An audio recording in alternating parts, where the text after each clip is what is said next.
So this is Life's Mysteries, and I'm your host Ian Jamieson, and I have with me Tim Walter, and he is a spiritual dowser, spiritual life coach as well, and many other things, and documentary maker as well. I do want to get into the technique of dowsing. Oh, that's what I was going to ask. Does every house then have its own guardian? And does it have its own guardian? Yeah. Every building. Yeah, it does. I would sort of tend to define it as every space has its own guardian aspect. It's a fairly ill-defined boundary as to where one guardian ends and another one takes over. It's a sort of an unknown thing. But if you consider, you see, the bottom line in terms of potentially the way that human beings interact with their external world is that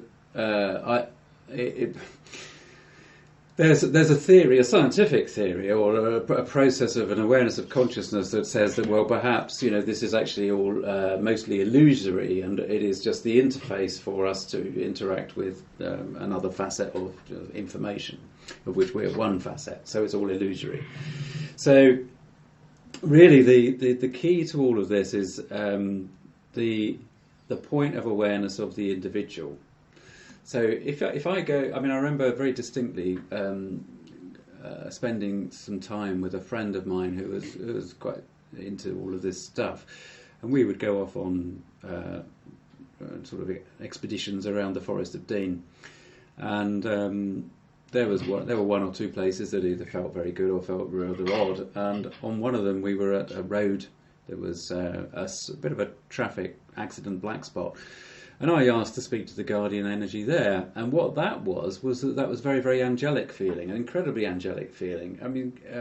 What do I mean by that? Well, it felt very holy and very, very Christ-like, but it was angelic, and came with a huge feeling of compassion as well.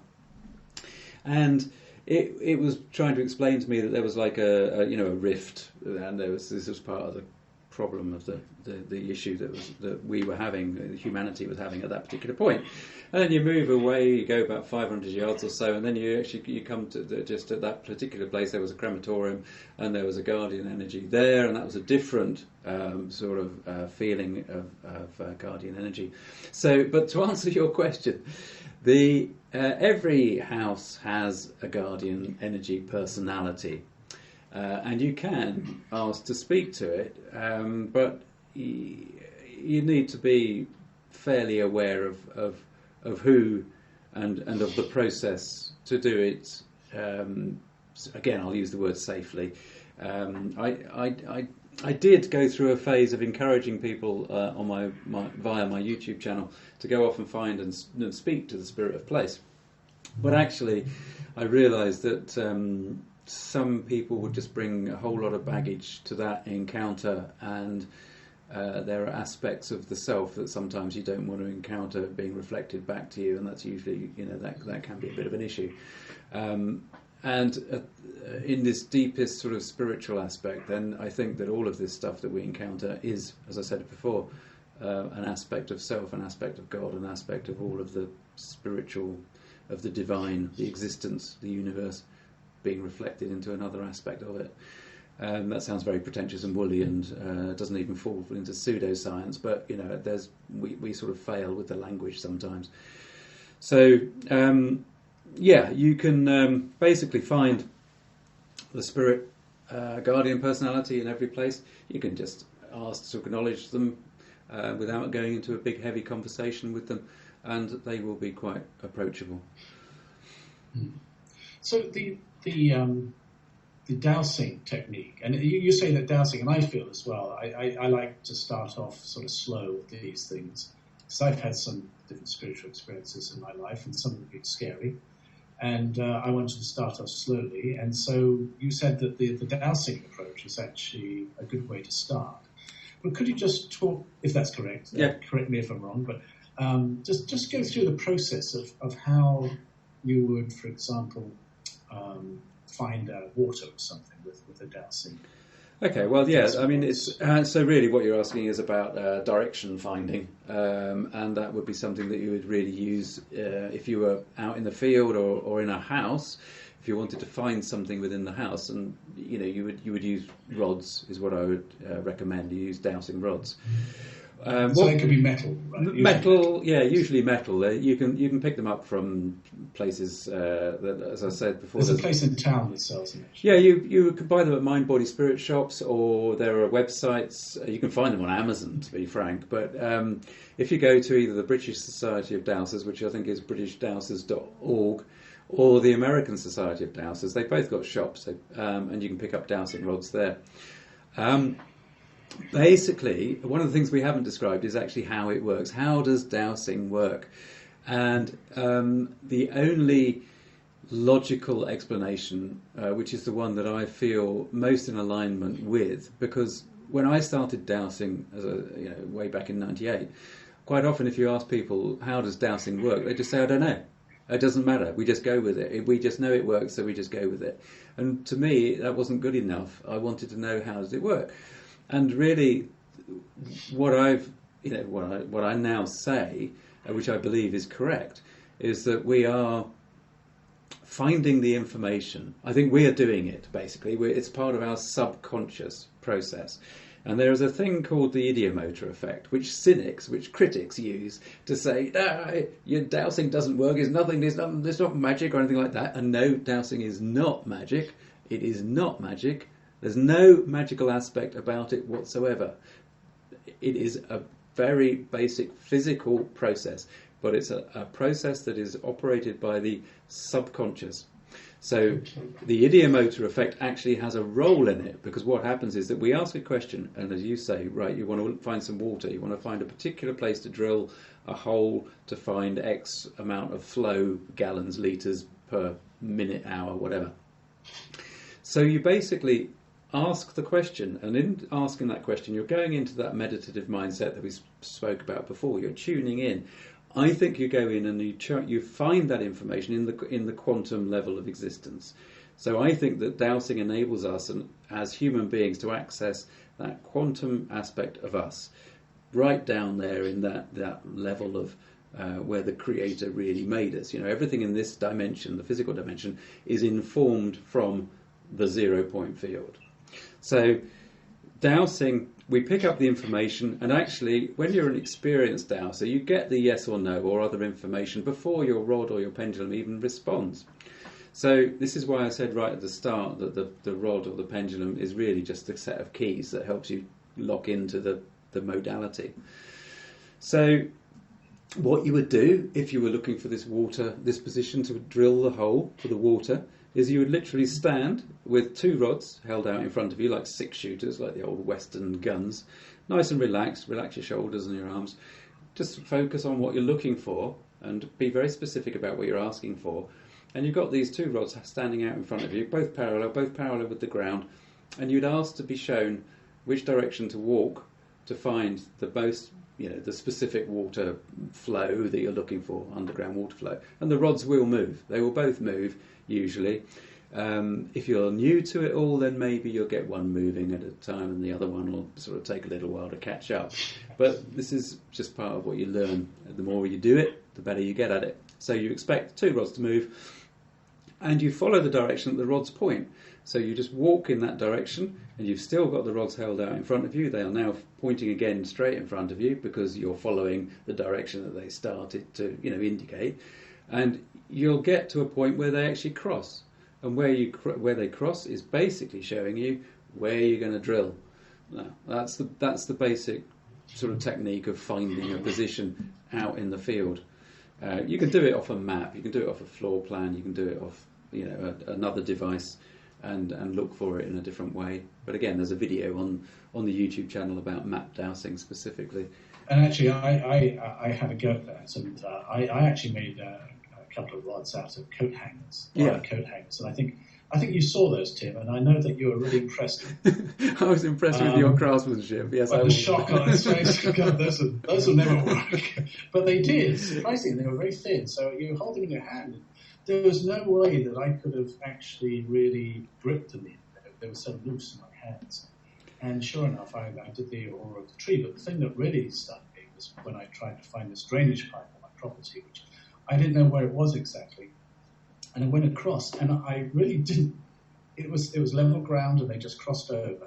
And so I did it coming the other way. The same thing happened. I did it along the path, along through the property, and I was able to see the path of this line. Now, this is in the winter. I haven't dug it up yet to confirm, but I'm going to, and I'll let you know how it goes. Yeah. But I mean, that was a simple thing. But I've heard that oil companies and water companies and a lot of other very big companies use these things to find oil and water and that. So again, they don't announce it too much, but they certainly use it because it does indeed work. Yeah, there was a big hoo-ha over here in Britain a couple of years ago because somebody complained that I think it might have been one of the water boards, district water boards, or it could have been a gas engineer, I can't remember which, had gone to their van and come back out to try and find a particular location, and they came back out with a couple of dowsing rods,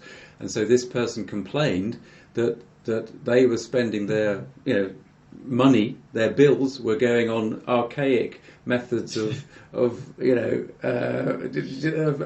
finding these things. Surely in these days, this person was saying that they would come out with a specific electronic piece of equipment. Why are they using a couple of bent bits of rod?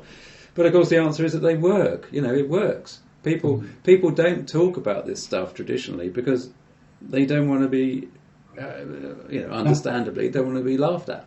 And that's. And if they put a couple of flashing lights on those rods, it's been now that high tech stuff. Well, no, you see, again, there was an issue where some less than scrupulous dowsing type person actually did more or less exactly that, selling dowsing rods to the army as devices to detect at border crossings, devices to detect terrorism, terrorists and bombs. And basically they'd made them look like electronic devices. And you think, well, what on earth was going through this person's mind? Well, apart from the fact they wanted to make a lot of money. But, yeah. So, it's just sad. It's also ridiculous, unfortunately. But there you go. So the advice is basically, contact the American Society of Dowsers. There's probably local dowsers, but people could also go onto your channels. And I know there's some demonstrations there by you and also by Hamish Miller, I think, and some other people. Yes. That show how to do the dowsing for simple things. But the spiritual dowsing. So, for example, I haven't got to this point yet, but I'm very interested in intentional healing, therapeutic healing, whatever you want to call it. Have you ever done any particular healing on a person, or do you know of people who do that using dowsing rods? Do you mean for a physical ailment? Yeah, for a physical ailment. Specific. Oh, well, I mean, I know people do, this healing modality all the time. Not specifically in the process that I follow, but I mean, effectively faith healing is done all the time. There's loads of. I didn't know whether people use the dowsing rods or the pendulum for. Yeah, I mean, dowsing is generally quite widely used in various healing modalities. It absolutely isn't just limited to house healing. House healing is just one aspect that finds dowsing of use within it. You can quite often go to a homeopath or a radionics type person or some other kind of therapist and find that they'll be sitting there with a pendulum to make some kind of decision, because it's basically a way of accessing intuition, and again, health dowsers that specialise in analysing health conditions and offering advice. There are such people. I believe, I'm not sure about the USA, but certainly in the UK, we are not allowed legally to diagnose. So in other words, if I ever came across information that says, okay, this client has lung cancer, let's say, I am not legally allowed to tell that person, because I am not a licensed medical practitioner. So, or qualified, should I say? Sorry, I'm not a qualified medical practitioner. So, in those instances, we may either suggest that they go to see a medical practitioner or something like that, but we don't diagnose in that sense. So for someone who comes to you and says, well, I just want to know more about the spiritual world, and want to be able to communicate and find my spiritual guide, or something like that, what would be the process for teaching? It's in general terms? It's these days it's less about I get less people coming to me and asking those sort of general questions. What I find these days, I get more people coming to me saying, what's going on, because their world has suddenly changed. Because what we're finding a lot these days is that there are more and more people, quote unquote, waking up. In other words, finding that perhaps the world is not what it seemed, not what it seems, and they are getting almost what we describe as spiritual shock, because they're opening up too fast, too quickly. They're going with the flow. They're going with getting these almighty wows of synchronicities and coincidence, and actually they're getting incredibly ungrounded. So they are having they're getting close to sort of a psychotic episode, basically, which is very, very dangerous. So in those cases, we get them as grounded as possible very quickly. We try to I'm working with somebody at the moment who was in touch with me 10 days ago, and really the process with her is just to say, right, stop it, just although it's really tempting and it's lovely to get all these wows, back off. Treat yourself like an ordinary person again, just say you haven't got any of this stuff. So it's about being mindful about how your internal processes are working, and you work with that person in the in the way that is best suited to them, and every person is different, so every case like that is different. I used to get more people coming to me and saying, oh, yes, I'd like to know more about working with a spirit guide, and I do run workshops here in the UK. I'm doing a couple this year. I keep them to quite a minimum sort of I don't do many of them, but those are about helping people to make contact with their intuitive self, and we do that. We introduce them to dowsing. We get practice with dowsing. I take them through some of the fields here in the Yorkshire Dales, and we make contact with elementals using dowsing, and really help the person, the individual, explore how it is that they process the information that comes to them. Because, like I said at the start, it's a subjective process, and the way that everybody processes information is different. And so what I do is I work with each individual, and part of this is, and a big part of this is actually giving somebody the confidence that what they are receiving is correct and adequate and for them to build on. So because what happens a lot is that they see, like I did in the early days, see television mediums, clairvoyants, doing things. There's a great guy called John Edwards. Some of you, your listeners probably know of him. He's American. He's fantastic clairvoyant. There's people like James Van Praagh, fantastic medium. So the normal person looks at people like that and says, well, I could never do that. I can't do that. I don't pick things up like that. But actually what they do pick up is entirely appropriate for a beginner, for somebody that hasn't had decades of experience. So I help them, build their confidence and just sort of point them in the right direction, really, in that sense. Does that answer your question? I seem to have gone on a rather long time on that one. Yes. You weren't listening. well, more or less. I mean, I suppose that people want different levels of community.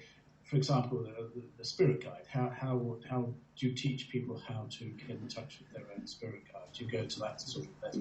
Yeah, I do. Yeah, I mean, again, it depends entirely on the individual, and what we need. It's not a quick process.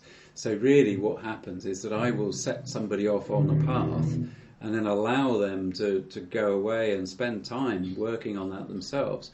Or really, I recommend that they find a little local self-development group and work on their connection, and then come back if they want more guidance in the future. Mm-hmm. I mean, there's no point in me sitting with somebody month after month or week after week. They, have to pay me for this. I can't do all of this for free, so it's a professional service. Some people don't like that idea, but that's tough. If I want to carry on doing that, I need to earn some money, so that's what I'm doing. So, but I don't want people to ever waste their money, and I don't. I recommend that people go away, come back again when they've made an advancement. Or I offer email support, so we work with email sometimes. That's part of the fee, part of the package, because I know it's not easy. And if somebody's committed to it, then they'll get there. But sometimes people like the idea, but they're not committed. Yeah, we should mention actually you work remotely. Yeah. Of course. Yeah. You can clear someone's house remotely. Yeah, all the house healing work I do is I work from here, and I do it all remotely. I'm very happy with the Yorkshire Dales, and I do my best not to go anywhere. Well, I don't blame you. That's why I live in Vermont. I don't want to go to the busy areas of places. While we're on this subject, talking about, you emphasise that the point to keep grounded in all of this, because if you're too far sort of up there in the clouds, it's not helpful, and you don't make the best of things, and it can be dangerous if you go off in a direction you shouldn't be going. So keeping grounded. So how does this relate to science, basically? Is there any... I know that in healing there has been a lot of research into it. I'm going to talk about that another time on the intentional healing side of things. But how would you... I know that you don't like to be too far removed from the scientific aspect, the scientific medicine, Western medicine. You don't want to just say, oh, that's all wrong and we're right. How do you keep that balance between the scientific aspects of things and the spiritual side? Yeah, well, I mean, I think, when I meet people that are scientifically minded, they can see that at least I'm trying to express what I'm experiencing in more mainstream scientific-y type ways. I am fascinated by the role of consciousness and the current explorations of science trying to solve, as they call it, the hard problem of consciousness. What is it? And of course they haven't, and part of why it's so complex and difficult is because we are part of it. So that is the hard problem. How do I try to get the balance? The trouble is that most scientists would also say that the way that I describe my experiences, the mystical experiences and the subtle realms, is actually pseudoscience. They would not, I don't get a lot of criticism. I can be easily criticised for using pseudoscientific terms. Really, what I'm trying to do is to express what I'm experiencing in ways that I would have found more understandable and more acceptable way back in 1998, when I was new to it. Because I think there's a lot of people that are, I think that everybody has the capacity to do exactly what I do. I don't think this is anything special. And as I said, I was not born as a sensitive, in the sense of being clairvoyant or anything like that. So I enjoy. I'm a paid up subscriber to New Scientist here in the UK. I love this stuff, and so I'm always looking for articles and things that actually seem to offer some link between where science is in its exploration of consciousness, and therefore, for example, books like The Intelligent Universe by Amit Goswami. It's all about quantum physics. It's the only book on quantum physics that made me cry because it's so awesome in its conclusions. He came and gave a talk to my class in Hawaii. Actually, I've met him. Which must have been Self-Aware Universe. Yeah, Self-Aware Universe. That's it. The Self-Aware Universe. And fantastic. He came and spoke to my students, and we had quite a few meetings. Funny enough, he went to at the University of Hawaii. They set up this big debate between a huge skeptic, Professor Stenger, I think it is, at the University of Hawaii, and Amit Goswami. And it was a bit of a joke, actually, because the other professor, who is a renowned physics professor and everything, he was so against anything that Amit said, and he wasn't listening to him at all. He kept saying, oh, this is all pseudoscience. Yes. And so Amit turned around and said, have you actually listened to a word I've said? I'm not saying this that you're saying. I'm saying this. I can't remember all the details. But it's actually, The Self-Aware Universe is a really good book. It's founded on some of the quantum Exactly. as well. Exactly. It is a very good book, and I would recommend it to anybody that's vaguely interested in science, which I suspect some of your listeners will be, which is why they're listening to you. It's incredibly accessible.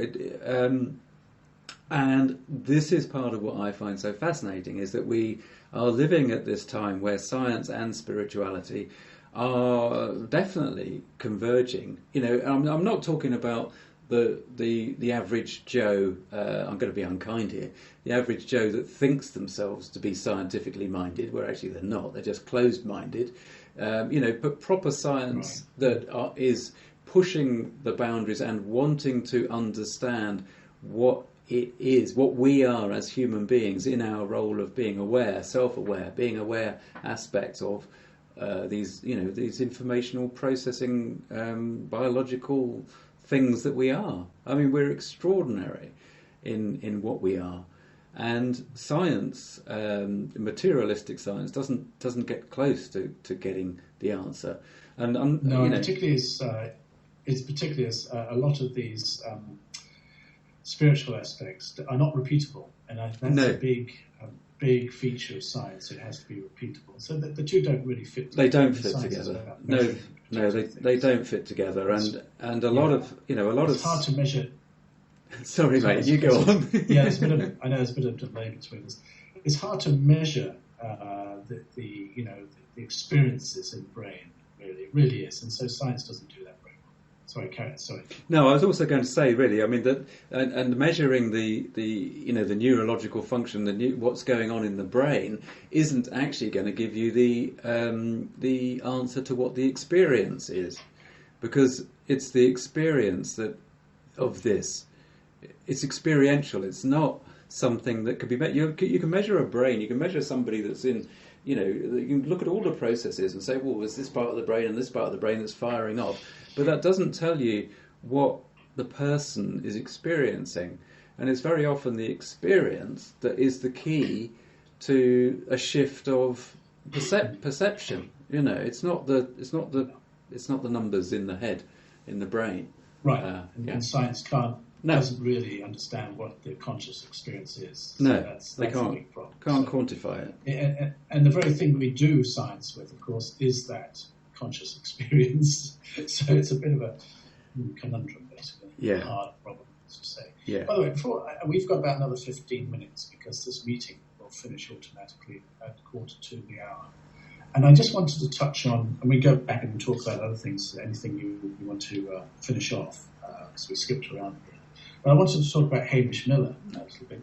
Just ask you to explain the story as well about your relationship with him, but also the story about his near-death experience, if you don't mind. Yeah, no, absolutely. Okay, so if I just describe who Hamish was, bless him, he left us for good in 2010, but Hamish Miller was a dowser and a metal worker and a great humanitarian. It's the only way I can put it.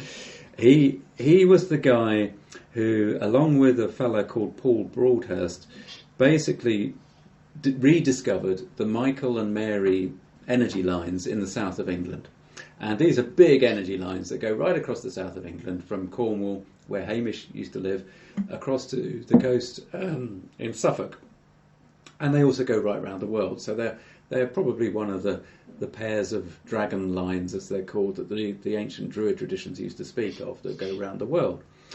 So Hamish wrote about his experience of spending 10 years with Paul of tracking these earth energy lines across the south of Britain.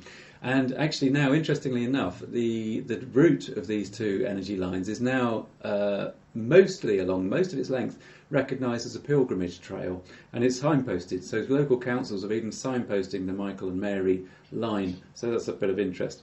But Hamish wrote about his experience of discovering these lines by dowsing in a book called The Sun and the Serpent, which a lot of people are familiar with. It was written in the 80s, I think it was, or 90s, 80s. I can't even remember. So this book, The Sun and the Serpent, was given to me by a relative when I started talking about the energy lines that were in our house. I started, saying to my parents, we've got this thing, I'll never know what's happened, we've got a ghost, blah, blah, blah, blah. And my parents were somewhat concerned that I was losing my marbles, but also they were open-minded enough to sort of say, okay, that's nice, that sounds amazing, and it got around the family. So somebody bought me this book, and this meant that I was introduced to Hamish Miller in terms of his writing. And by buying that book, I bought a set of dowsing rods, because he used to make his own dowsing rods. He was a blacksmith, so he hammered out these things.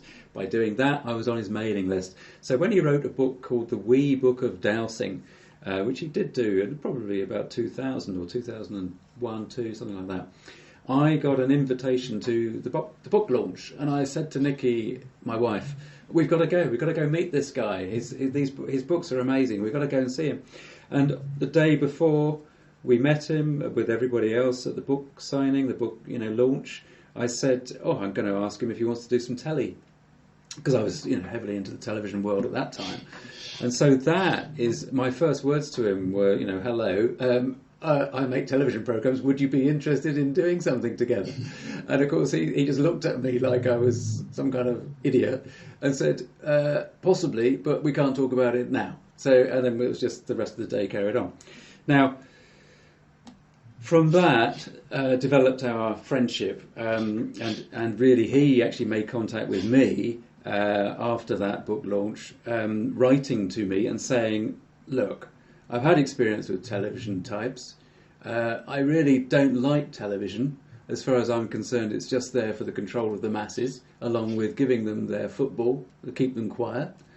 However, because you've described, which I did have the opportunity to describe my interactions with Jane, he said, however, because you've had these interactions, I'm willing to give you some time so, to see what we can do, which was great.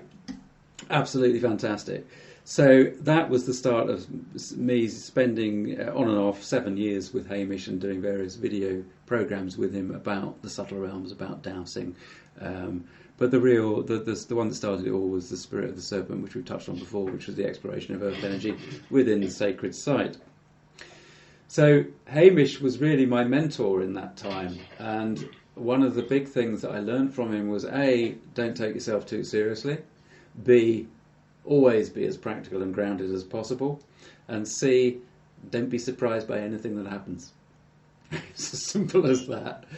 And he was a great, great man. He had a tremendous heart, and his life had changed. When he was 54, he had been an entrepreneur and had won various Queen's Awards for business. He'd been up to Buckingham Palace and received these awards year on year as an exporter of furniture around the world. But in his 50s, as I say, when he was 54, he was struck down. He had to go to hospital. He had major surgery, and on the operating table, as he says, he died. And in that experience of dying, he had the awareness, he had the near-death experience. And that was what changed his life completely and utterly, from being this entrepreneurial, material-focused person who was starting to look at the non-physical as being of interest and being, holding some fascination for him. And after he'd had that near-death experience, there was no way that he could return to that, to living a life like that. So what he experienced there was really was being in the other dimension, having a conversation, telepathically as they do in these near-death experiences, with the management, and deciding that he should come back. And that's what he did. He returned back down the tunnel the way that he'd gone, effectively. Talk about concepts or something. Well, there was he was one of the things was that he was asked. He says he describes it as being in the presence of these amazing beings that were describing to him the concepts. These are our concepts. He said, this is what they said. These are our concepts, and if you can understand them, then you're welcome to stay.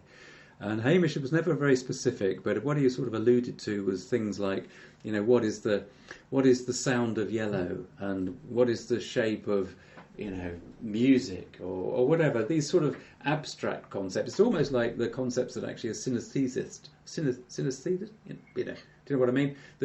Close enough. Somebody with synesthesia would pick up on normally. They would experience the world differently. But these were sort of some of the basic concepts of what was presented to him upstairs. But he never went into a great deal of detail, and to be honest, I don't think he really remembered. It was the awesome presence that he was really struck with, and came back. And as he says, the next thing he knew was waking up on the operating table with somebody knocking on his head saying, "Mr. Miller, are you in there?" And that's what brought him round. Hello. So hello, Mr. Miller, are you there? Are you still with us? So would you like a cup of tea? Bless him. So actually, and you've put some of his material on your website. Yeah, it's on the YouTube channel. Yeah. He's a great guy, and his energy, the way he was, it still comes across. Obviously through those videos. He's a lovely man, and he set up a thing called the Parallel Community before he died. Incidentally, he did know that he was going to be returning, and approximately when, because he had a heart issue at the end of his life, and he had plenty of warning, and he did say he had time to work on his biography with an author called Nigel Twyn. And he did say to Nigel, between you and me, I'm rather looking forward to going back. And so he was a Scot, and on the Burns night, which I think is the 24th of January, I might be wrong about that date, but in the evening of the 24th of January 2010, he went back. He went back to meet the management for good, and that's where he still is. Yeah. Wow, what a wonderful story. I didn't realise there's a biography out about him. It's called A Life Divined by Nigel Twyn. Okay. And it is a great read. It's a really good. Nigel's done a fantastic job on capturing the essence of Hamish and what he was really all about. Tim's website, which I'm going to put the link to Tim's website on my website. His website is www.knightsrose. That's KNIGHTSROSE and .com. By the way, why do you call it Knight's Rose? Or is that a secret? I asked you that once, you never replied. No, it's not a secret. It's not a secret at all, and everybody asks me. And I'll tell you why. It's because one day when choosing the paint to paint the front door of our house, the Georgian townhouse in Ludlow Square in the Forest of Dean, I picked up a tin of blue paint, and it had on it Knight's Rose. That was the colour, Dulux colour, Knight's Rose. And I saw that, and I thought, what a great name that is. I'll have to remember that. And so when I made the DVD with Hamish, I wanted to use a brand name, not my own name, so we put Knight's Rose on it, and that's stuck. So I love it. Yeah. I thought you were a Rosicrucian. Exactly. I thought you were a Rosicrucian. Exactly. That's what I thought. Exactly. You see, this is the thing, is that I had no knowledge of the Rosicrucians, I had no knowledge of the Knights Templar when I saw that label on that can. But it just hit me. Yeah. And it's just like, yeah. I like it. Tim, is there anything else you'd like to say? We've got about another few minutes before you're going to get chopped off and you're crying. Any particular points you'd like to mention? I've got another couple of questions, but if it's anything you particularly want to... No, I think the only thing that I've not the only thing that I feel passionate about, but what I do feel passionate about is this aspect that none of this stuff, accessing it is not special. It's not clever. It's not unique. It's not something that just a few people can do. Everybody can do this. What we're accessing is a natural part of being human. Now, what's happened is that over the centuries, it's been commandeered, shall we say, probably initially with the best possible intention, but unfortunately, like all of these things, it hasn't necessarily continued in the best possible intention. And so we are not taught about this aspect of self or of the divine link. And everybody can do it. Everybody has the potential to do it. It's just like riding a bike, just like playing a piano. Some people are going to be better than others. Some people are going to have a natural aptitude. So that's all I would say. And yes, some people are a bit spooked by it.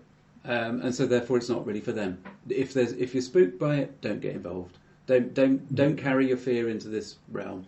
But if you're okay with it and you're fine and you're just moderately, maybe a little bit unsure, that's not a problem. Could you just remind us when your live sessions are? The lives, I have been doing regular lives on most Mondays. They are 3:30 p.m. GMT, so that's British time. Obviously, the clock's going to change fairly soon. I know yours have already over there. Yeah. But 3:30 on a Monday on YouTube. If you find the channel, then you'll get notified prior. Yeah. The channel's listed on your website as well. Yeah, it is. Yeah, it is. Yeah, it is. Okay, so good. I have a quick question. It's a trivial question at the end. A light-hearted. And now with the Dowsing ones, you can ask a question, and if it's no, it will go outwards, and if it's yes, it comes inwards. So, can you, in some way, using this sort of method, tell the future using? Oh, that's a question to end on. You have about 1 minute. We get chopped off. Okay, right, we might get chopped off because dowsing the future is. Hamish always used to say you can't do it. He'd just say flatly you can't do it. But I know that you can sometimes get access to images and information about the future. But the future is an open book. So therefore, usually what happens is the closer you are to the event, to the time that you're trying to find information about them, the more accurate you're going to be. But the accuracy rate is tiny. It is tiny. And so you're not going to make much money out of it. That is absolutely right. But you know what? Every single dowser, every single person that learns to douse, they douse the lottery numbers. They may even go as far as dousing horses to see if they can pick a winner. And you know what? Most of the time it won't work because dowsing is not for the trivial. It's not to be used for those purposes. Exactly, it's a divine and sacred connection, and that's all there is to it. Right. I'm glad you made that point. It is not for... I don't think it's like a lot of things with altered states of consciousness. They're not trivial things. That's they're right. Not, things to just have fun. They're not recreation. Yeah. It's a serious business. Well, I know we're going to lose you in a second, so we should finish off properly. And I just want to thank you so much for coming on.